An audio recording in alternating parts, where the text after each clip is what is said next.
آپ کے ساتھ ہوں۔ آج میں آپ کے ساتھ شیئر کروں گی کہ دشمن اسلام ابو جہل کی موت کس طرح ہوئی اور وہ کس طرح اپنے آپ کو زرہ میں بند کر کے آیا کہ شاید اس پر کوئی وار جو ہے وہ کارگر نہیں ہوگا، لیکن اللہ کی منشا کے آگے کسی کی نہیں چلتی، اور جب موت کا وقت آ جاتا ہے تو وہ ہو کر رہتی ہے۔ تو اس کی موت کس طرح دو بچوں کے ہاتھوں ہوئی میں آپ کے ساتھ شیئر کروں گی۔ حضور صلی اللہ علیہ وآلہ وسلم نے جب دشمن کا جم غویر دیکھا تو آپ اللہ تعالیٰ سے دعا مانگ رہے تھے کہ اے اللہ، یہ قریش، یہ باطلان حق کیل کانٹوں سے لیس ہو کر غرور و نخوت کے ساتھ یہاں آئے ہیں تاکہ تیرے رسول صلی اللہ علیہ وآلہ وسلم کو جھوٹا ثابت کریں۔ اے اللہ، تیری نام لیوا مٹھی بھر جماعت اگر آج ہلاک ہو گئی تو روئے زمین پر تیرا اطاعت گزار اور تیرا نام لیوا کوئی نہیں رہے گا۔ اللہ تعالیٰ نے آپ نبی کریم صلی اللہ علیہ وآلہ وسلم کی دعا کو اس طرح شرف قبولیت عطا فرمایا کہ اس کے جواب میں بارش ہوئی جس نے فتح کو شکست میں اور شکست کو فتح میں بدل دیا۔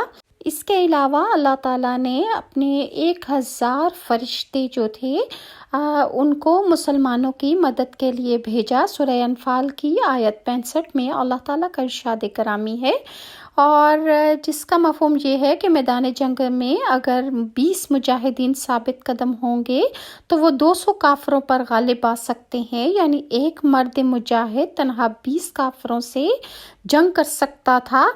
اور کیونکہ ہر مجاہد کے ساتھ فرشتوں کی طاقت موجود تھی، اور جس میدان جنگ میں مرد مجاہد دشمن کے سامنے ڈٹ جاتا ہے، اس طرح ایک ایک مجاہد 20 کافروں پر بھاری ہوتا ہے۔ اس کے بعد نبی کریم صلی اللہ علیہ وآلہ وسلم جھونپڑی سے باہر تشریف لائے، فوج سے مخاطب ہوتے ہیں کہ تم اس وقت ساری دنیا میں اللہ تعالیٰ کی الوحیت اور اس کی وحدانیت کے ذمہ دار ہو۔ آپ صلی اللہ علیہ وآلہ وسلم اس سے خطاب کر کے ان کے دلوں میں جوش اور ولولہ پیدا کیا۔ اس کی مثال غزوہ بدر کا ایک بے نظیر واقعہ ہے کہ ایک طرف طاقت اور قوت کا پہاڑ ابو جہل تھا جس نے اپنے آپ کو زرہ بختر میں چھپا رکھا تھا۔ اس کی صرف 2 آنکھیں نظر آ رہی تھیں، اور دوسری طرف 2 کم عمر بچے جن کا نام معوذ اور معاذ تھا، جنہوں نے ابھی زندگی کی بہاریں بھی نہیں دیکھی تھیں اور جن کی مسیں ابھی بھیگی نہیں تھی۔ ابو جہل کے سامنے ان کی حیثیت بالکل ایسی تھی جیسے ہاتھی کے سامنے چیونٹی، مگر ان 2 کم عمر مجاہدین نے ابو جہل کی دونوں آنکھوں پر تاک کر ایسے تیر مارے کہ خاک اور خون میں وہ تڑپنے لگا، یعنی ان کے تیر سیدھے اس کی آنکھیں ہی صرف اس کی زرہ میں سے نظر آ رہے تھے، اور ان بچوں نے اس کی آنکھوں میں تیر مارے جس سے وہ منہ کے بل گرا۔ آخرکار عبداللہ بن مسعود رضی اللہ عنہ نے اس ناپاک کا سر تن سے جدا کر دیا اور رسول اللہ صلی اللہ علیہ وآلہ وسلم کے قدموں میں لا کر ڈالا۔ سوال یہ ہے کہ ان بچوں کے اندر نیزہ اٹھانے کی طاقت کہاں سے آئی؟ ابو جہل کو جان سے مارنے کا حوصلہ کہاں سے آیا؟ دراصل یہ وہ فرشتوں کی طاقت تھی جو اللہ تعالیٰ نے ان کے اندر بجلی کی طرح بھر دی تھی، اور اسلام کے سب سے قوی اور ناپاک اور ظالم دشمن کو اللہ تعالیٰ نے بے بس اور ناتواں ہاتھوں سے قتل کروایا۔ اور اس سے پہلے بھی بیان ہو چکا ہے کہ حضور صلی اللہ علیہ وسلم اپنے جانثاروں کے صحابہ کے ہمراہ 2 رمضان کی 16 تاریخ کو مدینے سے بدر کے لیے روانہ ہوئے۔ دوسرے روز یعنی 17 رمضان کو حق و باطل کے درمیان فیصلہ کل جنگ ہوئی، جس میں اللہ کی مدد سے حق کے ساتھ اور باطل کے ساتھ ثابت ہوا۔ حق کی جیت نے کفر و شرک کو جڑ سے کاٹ کر پھینک دیا۔ اور غزوہ بدر تاریخ کا ایک اہم واقعہ ہے جسے کوئی بھی نہیں جھٹلا سکتا۔ ابتدا میں انفرادی لڑائی ہوئی، پھر اجتماعی جنگ ہوئی۔ حضرت علی، حضرت حمزہ اور دیگر صحابہ نے شجاعت و بہادری کے جوہر دکھائے اور 2-2.5 گھنٹے کی مختصر مدت میں کفار کی صفوں کو منتشر کر دیا۔ کفار نے ہتھیار ڈال دیے، 70 کافر قتل ہوئے جن میں سے 22 سردار شامل تھے، 70 گرفتار ہوئے اور باقی فرار ہو گئے۔ اس جنگ میں صرف 14 مسلمان شہید ہوئے۔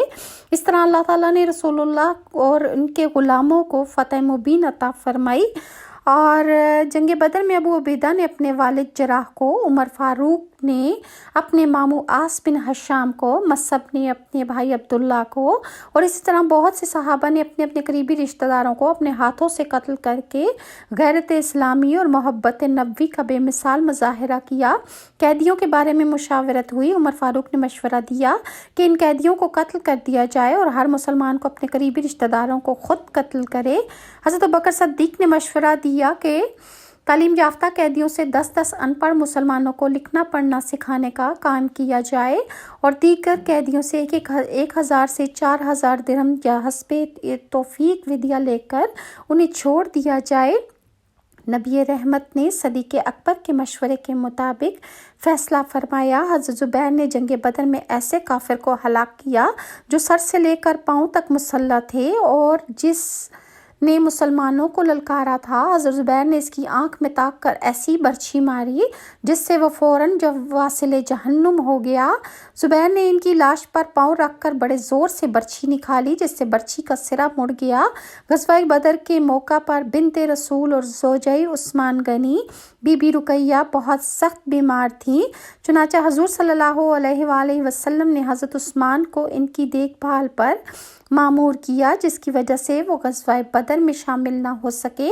لیکن غزوہ کے بعد جب مال غنیمت تقسیم ہوا تو حضور صلی اللہ علیہ وآلہ وسلم نے حضرت عثمان کو بھی غازیان بدر میں شامل کر کے مال غنیمت میں سے حصہ عطا فرمایا اور لہٰذا حضرت عثمان غنی کو بھی بدری صحابہ میں شمار کیا جاتا ہے۔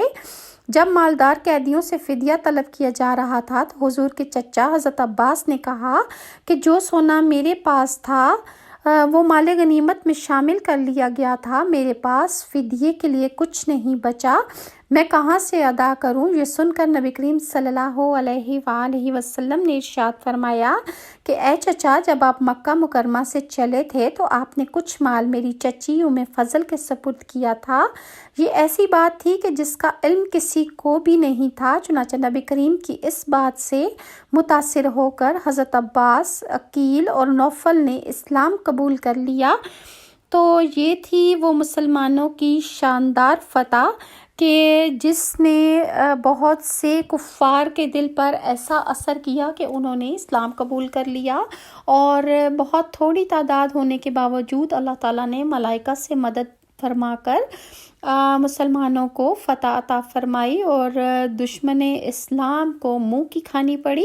انشاءاللہ میں آپ کے ساتھ نیکسٹ ویڈیو اسی طرح غزوات کی شیئر کروں گی، اور اگر آپ کو میری یہ ویڈیوز اچھی لگتی ہیں تو کائنڈلی لائک اور سبسکرائب ضرور کیجیے، اور نیکسٹ ویڈیو تک کے لیے ناز شاہ کو اجازت دیجیے۔